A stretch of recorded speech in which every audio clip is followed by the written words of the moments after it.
Dear students of class 10th, Jai Hind to all. Today we will discuss a very important question of real number. NCERT book, exercise 1.2, question number 5. That is, check whether 6 to the power n can end with the digit 0 for any natural number n. प्यारे विद्यार्थियों, किसी भी question को solve करने के लिए पहले उससे संबंधित जो बेसिक कॉन्सेप्ट्स होते हैं उसको जानना बहुत जरूरी है। अगर आप बेसिक कॉन्सेप्ट नहीं जानेंगे तो आपके उस क्वेश्चन के सॉल्यूशन का कॉन्सेप्ट आपको कभी भी क्लियर नहीं होगा। सपोज कीजिए इस क्वेश्चन में है कि हमें चेक करना है कि 6 टू द पावर n, अगर n की कोई भी वैल्यू, कोई नेचुरल नंबर हो तो क्या यह 0 से एंड होने वाली होगी। तो इसके लिए हमें कुछ बेसिक चीज़ें जैसे divisibility property of the number, तो नंबर्स की डिविजिबिलिटी प्रॉपर्टी क्या होती है, प्राइम फैक्टराइजेशन क्या होता है, ये सारी चीज़ें जब तक हम इसके कॉन्सेप्ट को नहीं जानेंगे, ये हमारा कॉन्सेप्ट क्लियर नहीं होगा, तब तक हम इस तरह के क्वेश्चन को बिल्कुल भी नहीं कर पाएंगे। तो जैसे कोई भी नंबर है, अगर वो 2 से डिविजिबल है तो 100% 2 उसके प्राइम फैक्टराइजेशन में आएगा। सपोज कीजिए कोई भी संख्या अगर 6 से डिविजिबल है तो 6 प्राइम नंबर है नहीं, तो हम देखेंगे 6 के प्राइम फैक्टर्स कौन कौन से हैं। तो इसके 2 और 3 दो प्राइम फैक्टर हैं।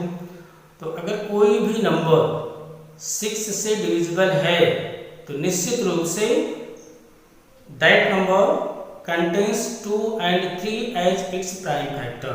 तो 12, सपोज एग्जाम्पल के रूप में 12 ले लीजिए, उसमें 2 और 3 दोनों उसके फैक्टराइजेशन में आएंगे। 18 ले लीजिए, 2 और 3 दोनों आएंगे।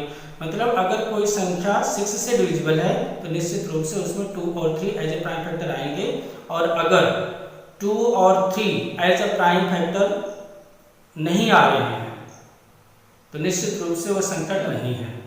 अब इस क्वेश्चन के केस में है कि नंबर जो है वो 0 से एंड होगी। सपोज कीजिए कोई नंबर, सबसे स्मॉलेस्ट नंबर 0 से एंड होने वाले 10 है, 10 को ले लेते हैं। तो 10 के प्राइम फैक्टर को हम देखेंगे कि इसके प्राइम फैक्टराइजेशन में 2 और 5 है। तो एक चीज बिल्कुल क्लियर है कि अगर कोई भी नंबर 0 से एंड हो रही है तो निश्चित रूप से वह संख्या 10 से डिविजिबल है। तो अगर संख्या 10 से डिविजिबल है तो निश्चित रूप से उस संख्या के प्राइम फैक्टराइजेशन में 2 और 5 दोनों जरूर रहेंगे। यदि कोई भी एक है, सिर्फ एक है, या तो सिर्फ 2 है या तो सिर्फ 5 है, तो निश्चित रूप से वह संख्या 10 से डिविजिबल नहीं होगी। और 10 से डिविजिबल नहीं है तो निश्चित रूप से वह संख्या 0 से एंड होने वाली नहीं है। तो चलिए देखते हैं कि इस क्वेश्चन के केस में, तो इस क्वेश्चन को समझते हैं कि हम इस बात को कैसे प्रूव करेंगे कि 6 टू द पावर n, जहां n की कोई भी वैल्यू हो सकती है, n equal to 1 2 3 4 5, it can be any number.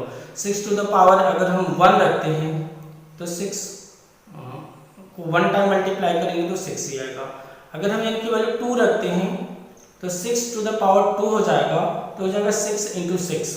तो यहाँ भी मुझे नहीं लग रहा है कि 5 एज ए प्राइम फैक्टर आएगा। तो चलिए हम इसको एक्सप्लेन करके बोर्ड पे देखते हैं कि इस क्वेश्चन को हम कैसे एक्सप्लेन करेंगे, इसके बेसिक कॉन्सेप्ट को कैसे समझेंगे। तो चलिए हम व्हाइट बोर्ड पे इसको एक्सप्लेन करें। तो चलिए देखते हैं क्वेश्चन बोर्ड पे लिखा हुआ है, check whether 6 to the power n can end with the digit 0 for any natural number n। तो नेचुरल नंबर सबको मालूम है कि counting numbers are natural numbers that start from 1। तो चलिए हम देखते हैं कि अगर कोई संख्या 0 से एंड हो रही है, नंबर एंडिंग विथ द 0, तो उसका रिजल्ट क्या निकलता है। तो चलिए सबसे छोटी संख्या 10 है, 20 30 40 50, कोई भी नंबर हम देख लेते हैं कि जो 0 से एंड हो रही है। तो 2 इसके प्राइम फैक्टर 2 5, 20 इसके प्राइम फैक्टर हम देख लेते हैं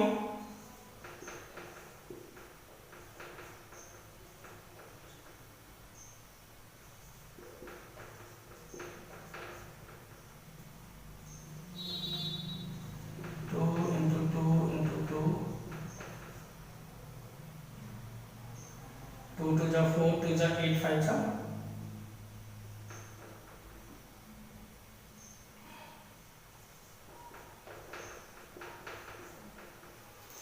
देखिए 0 से एंड होने वाले जितने भी नंबर हैं उनके प्राइम फैक्टराइजेशन में दो चीज कॉमन है। वो कॉमन क्या क्या चीजें हैं? 2 and 5, 2 5, 2 5, 2 5, 2 5। तो 0 से एंड होने वाले जितने भी नंबर हैं वो सभी संख्याएं निश्चित रूप से 2 and 5 as its prime factor contain करती हैं।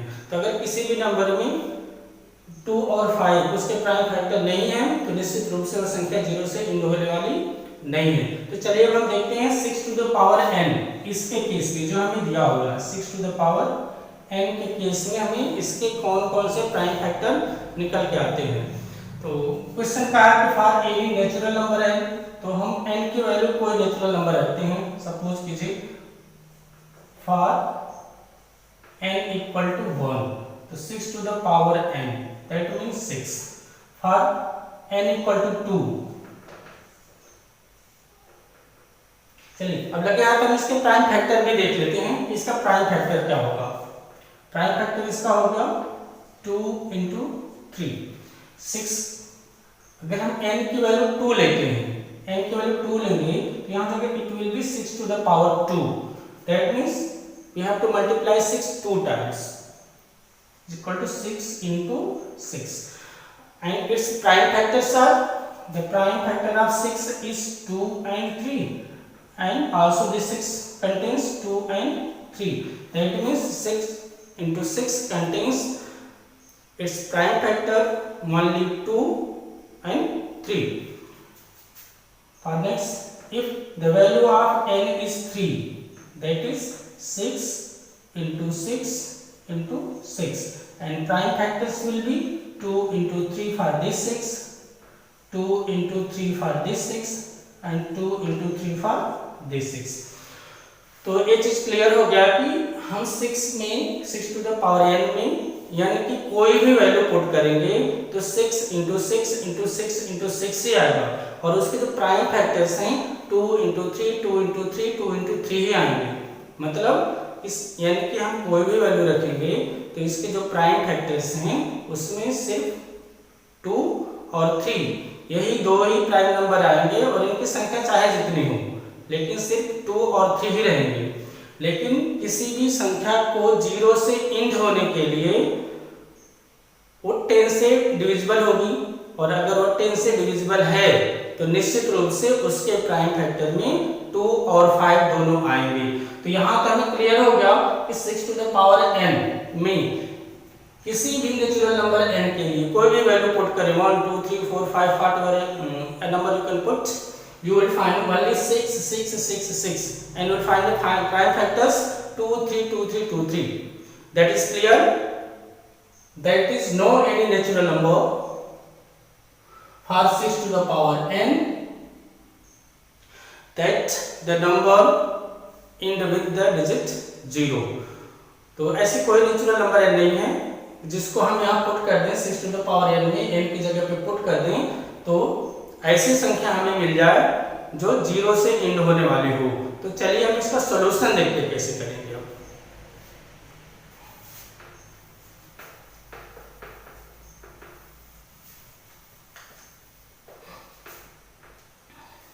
इसके सॉल्यूशन के लिए हम सबसे पहले जो हम इसे रिजल्ट निकाले हैं, इफ n इज, चलिए मैं लिख देता हूं व्हाइट बोर्ड पे, if 6 to the power n, तो 6 to the power n है, अगर ये 0 से एंड होता है तो क्या होगा, is and with 0,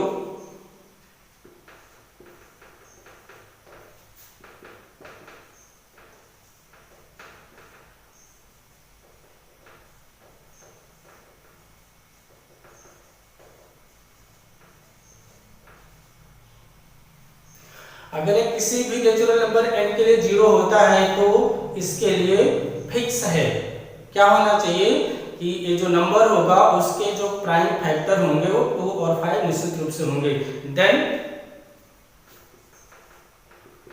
it must contain 2 and 5 as its prime factors। तो निश्चित रूप से अगर 6 to the power n 0 से एंड होने वाले कोई नंबर आता है तो निश्चित रूप से उसमें 2 और 5 as a prime factor contain करेगा। This means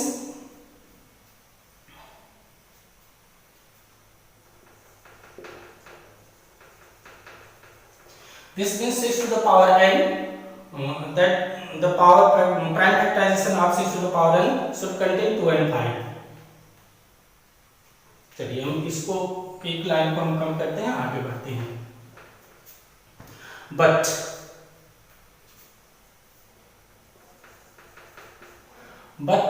for 6 to the power n ये पॉसिबल नहीं है कि उसमें 2 and 5 आए, but it is not possible because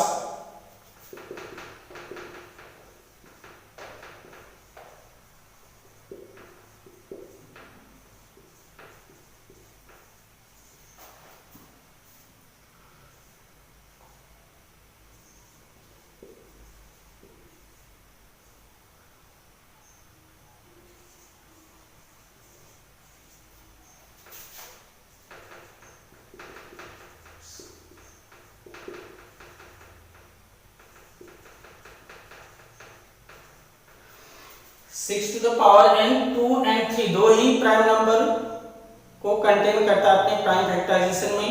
कैसे करता है तो इसको आप एक्सप्लेन करना चाहेंगे तो बिल्कुल हो जाएगा 6 to the power n 6 to the power n, इसको आप लिख सकते हैं 2 into 3 to the power n। अब n की कोई भी वैल्यू रखेंगे, 1 रखेंगे तो 1 टाइम आ जाएगा, n इक्वल टू 2 रखेंगे तो 2 into 3 into 2 into 3 आ जाएगा। इस तरह से जो 6 to the power n है इसमें दो ही प्राइम फैक्टर्स हैं, 2 है और 3 है। तो एक कंट्राडिक्शन यहाँ पर यही हो रहा है कि अगर 0 से इन होने वाले नंबर है तो 2 and 5 फैक्टर होने चाहिए, लेकिन 6 to the power में 2 and 3 है। 2 तो है लेकिन 5 नहीं है। अगर 5 नहीं है तो निश्चित रूप से यह 0 से इन होने वाले नंबर नहीं हो सकती है। अब हम यहाँ लिखेंगे सिंस, अब लिखेंगे क्योंकि इसमें 5 नहीं है इसलिए 0 से इन होने वाले नंबर नहीं हो सकती है। Since 5 is not present in the prime factorization, since 5 is not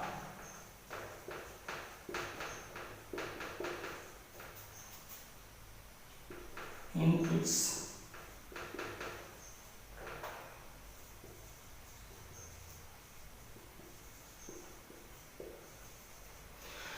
क्योंकि इसके प्राइम फैक्टराइजेशन में 5 प्रेजेंट नहीं है, इसका रिजल्ट क्या होगा?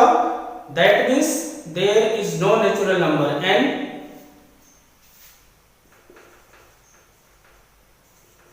therefore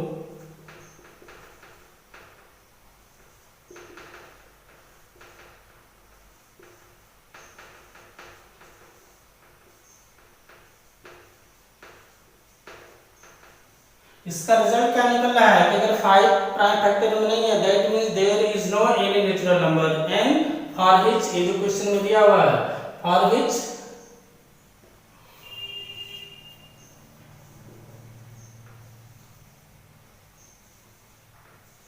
six to the power n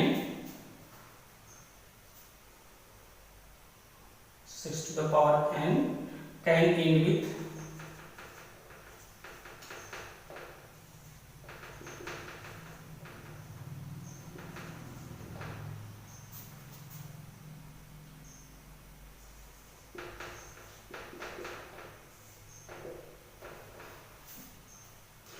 तो एक्चुअली कुछ क्वेश्चन है उनको इस तरह से नहीं है कि हम मल्टीप्लाई कर दें, डिवाइड कर दें या कोई वैसा फार्मूला लगा दें उस तरह से सॉल्व हो जाएगा।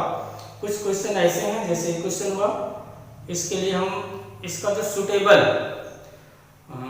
तर्क होते हैं वो लेकर के सॉल्व करते हैं। तो ठीक उसी तरह से क्वेश्चन है। आई होप आप लोगों को समझ में आ गया होगा।